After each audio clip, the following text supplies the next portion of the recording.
8 years is a very long time to not put out an album as one of the top rappers of the previous generation of hip hop. And yes, I am talking about ASAP Rocky. This is his first album in about 8 years. Now, it's not to say that he hasn't been active. He's popped up on a few things. He had Playboy Carti as one of his flagship artists on his record label, so he's putting a lot of focus into him. He popped up on the Humankind song. He's been pretty active over the last 8 years, and obviously, we all know that he got Rihanna pregnant 3 times with 3 kids, and he's been dealing with a lot of court stuff, gun cases. He went to jail while he was in Sweden for an assault charge and had President Trump play a role in his release. This man has been through quite a bit over the last 8 years. So when he dropped Don't Be Dumb, I was actually expecting an album with a lot more depth and a lot more introspection, a lot more storytelling, things like that. Not to say that there aren't strong themes on this album, but it came off a little bit shallow to me. Now, I'm not going into an ASAP Rocky album expecting a super deep, introspective, granola backpacker rap album. That's not what I'm expecting when I listen to the ASAP Rocky album. But when you've been gone for this long, I feel like you need to address some things, right? And he does kind of float on a couple of lines here and there, talking about events in his past. I mean, in Stole Your Flow, he has the line saying, I was a couple trials, a couple kids. So, he's touching on it, but I'm not really hearing like a lot of opinion about what actually happened to him. It's almost kind of like it's like a chapter in his life that we're not going to really talk about. So going into Don't Be Dumb, I was a little disappointed when I was done listening to it because I didn't hear a lot of depth that I was expecting, that I was wanting, that I was hoping.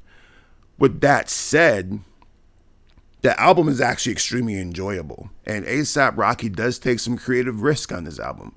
From the artwork, working with Tim Burton, to having Danny Elfman do a lot of the production, to the videos.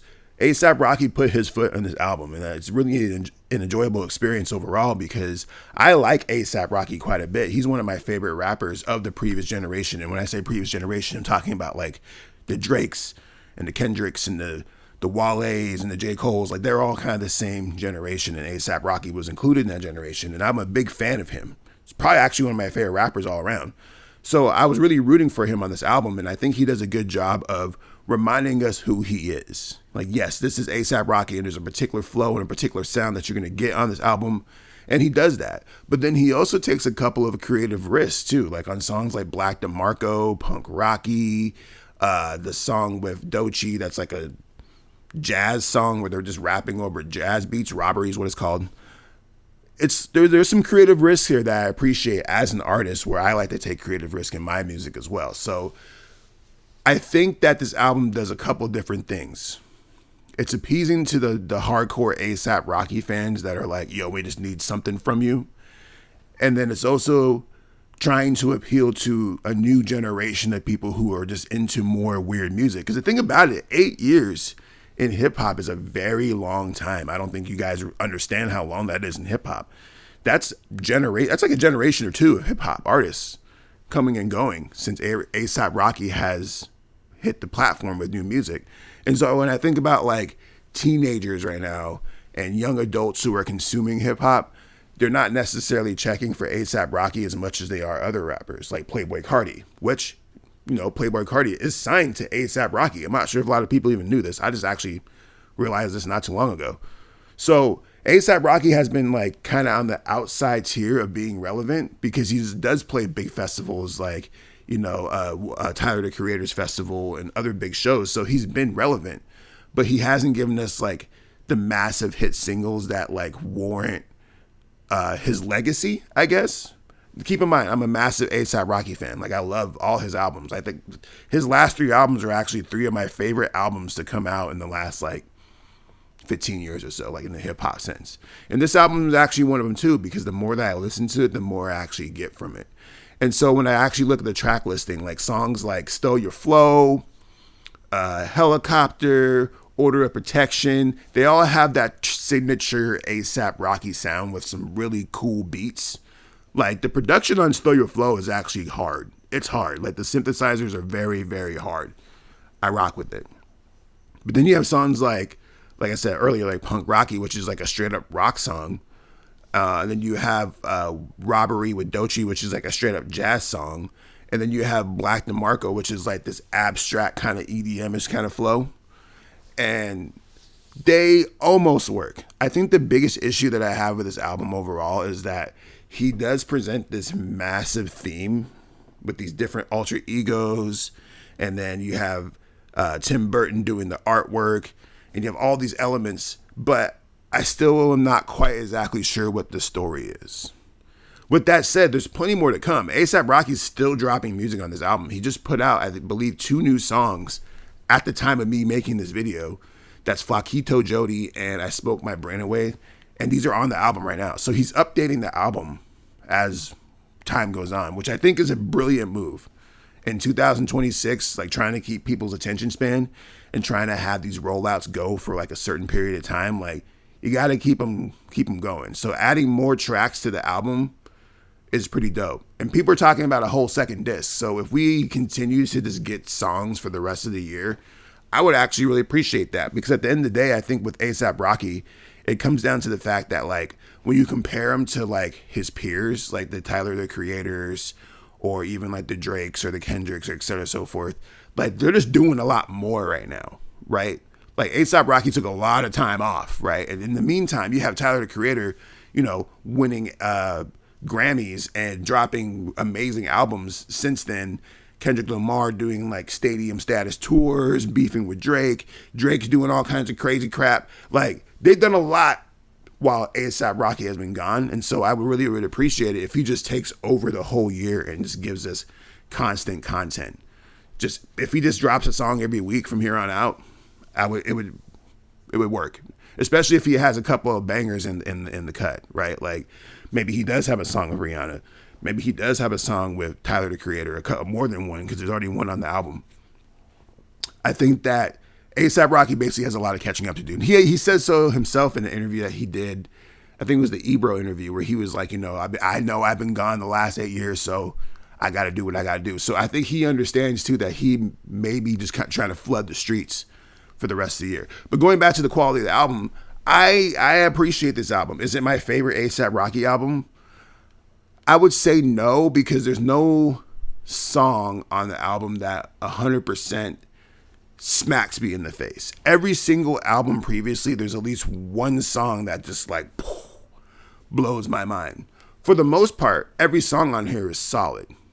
Robbery with Doechii is probably my least favorite song, not necessarily because of what they try to do, but I think the execution was a little bit like generic, I think. And I know that sounds weird. I know people might rip me up, but when I listen to that song, it's like, okay, let's make a jazz sounding beat that we can rap over instead of making a jazz song. And Doechii tries her best to get kind of jazzy with the flow, but A$AP's a little bit stiff on it. It's an interesting attempt. Like, I'm not mad at the song, but it's definitely like my least favorite song on the album, of an album that's really good overall. The album is really solid overall. Probably would give it an 8 out of 10 if I were to rate this album right now. I think that he has enough to keep the momentum going for the rest of the year. I would love to see another A$AP Rocky album this year, or him continuing to do the Don't Be Dumb rollout and just dropping new tracks every year from here on out. But there's a couple of songs on here that are going to go on the playlist. Like Stole Your Flow is a banger. Stole Your Flow is a banger. I really like that song. I like the production on Stay Here for Life with Brent Faiyaz, to where it's like, okay, I see what you're doing. He has those songs. Like A$AP Rocky has that range. I guess I'm just missing the story. And I think that's why I can't rate it more, because if the theme was a little bit more cohesive to me, to where it made a lot more sense to me, to where like he had like a very, very cohesive story other than just like visual concepts, then I would be like, oh man, this album's great. Which it is. It's a solid album, but it's not like legendary status compared to his other albums that kind of had a stronger theme throughout. This one has the visuals unlocked. The videos are incredible.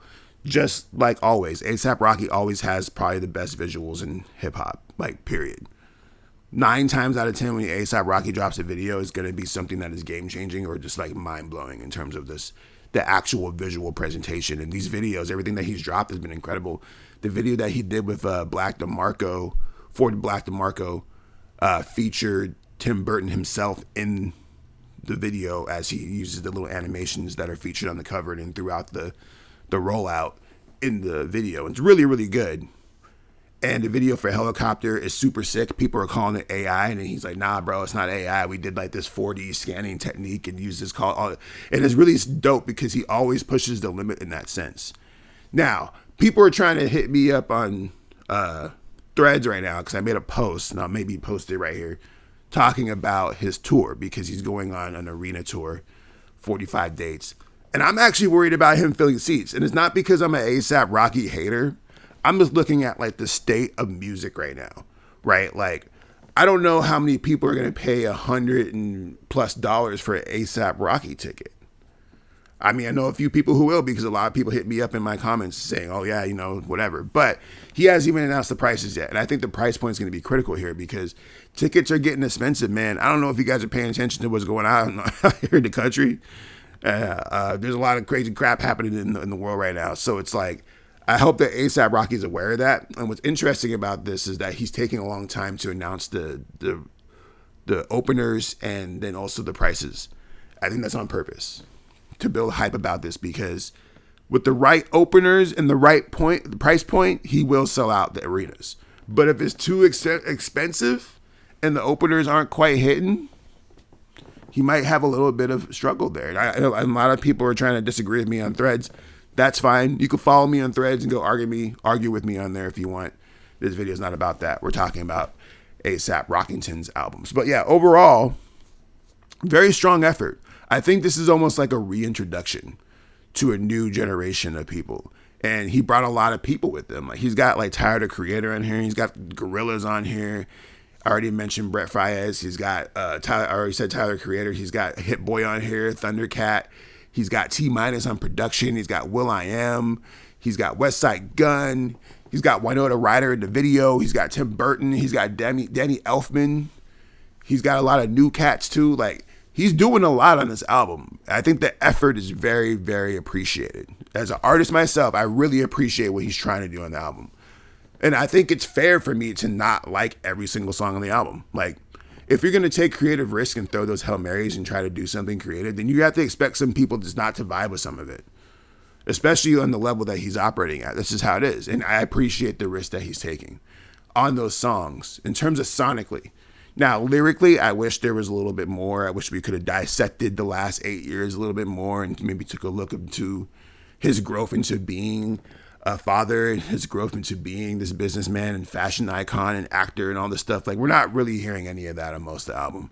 For the most part, he's just rapping the way that he be rapping about being dope, which is what A$AP Rocky usually does, right? He just raps about being dope. That's what he does. And so when I listen to the album, I'm like, okay, I'm not mad at this, but it would have been a nice, pleasant surprise to get some like, oh man, that's interesting. Or, oh man, he's actually pushing himself lyrically to tell me a story that I wasn't expecting from him, right? Because I think that most of the stuff that he's saying on this album, I expected, right? Like, as an A$AP Rocky, like, what do you expect from an A$AP Rocky album? So that's what makes even like the songs like Robbery and even Black DeMarco like a little disappointing, because it's just like, instead of him pushing himself past his creative threshold lyrically, it's more just like, give me some cool beats that I can rap over. Oh, we got some jazz, we got some EDM over here. I'm still going to be A$AP Rocky on here. I'm not going to try and like use these quote unquote alter egos he keeps talking about, because he presented this whole don't be dumb rollout as though they're all these different alter egos. But I don't hear those alter egos in the songs. And maybe someone will point it out to me on a deeper level in the comments. Please chime in and let me know. But like, is there a clear line in these alter egos that he's trying to draw? Or is this just a visual aid? Because if it was presenting the music a little bit more, it's like, okay, bet. This is this guy, right? And this is this guy with the rollers in his hair, right? Which I think the videos try to convey, but also kind of miss the mark a little bit. A little bit. Like I said, I'm not mad at what A$AP Rocky has done on this project overall. I just think a lot of it is just like, the depth could have been a little bit deeper lyrically. I think that's the only place where I'm like super not, I wouldn't even say super disappointed, but where it's like, it's lacking for me. It's just that I wish there was a little bit more lyrical depth there. But I digress. Overall, I think it's great. I would love to know what you guys think in the comments. Tap in below. Make sure you like, subscribe, follow, do whatever things you be doing on YouTube. And stay tuned for more reviews. We got plenty more to come. Also, make sure you follow us. If you're an artist watching this, we do a live review show now, the Heat Check. We brought it back. We're doing it every Monday, 6 p.m. Here on YouTube. We're going to probably try and start doing it on the phone via Instagram and other stuff. So if you're an artist, you can submit your music over at Jaron Ikner. Do that. I'll put a link in the description. Hope to see you there. More to come. Peace.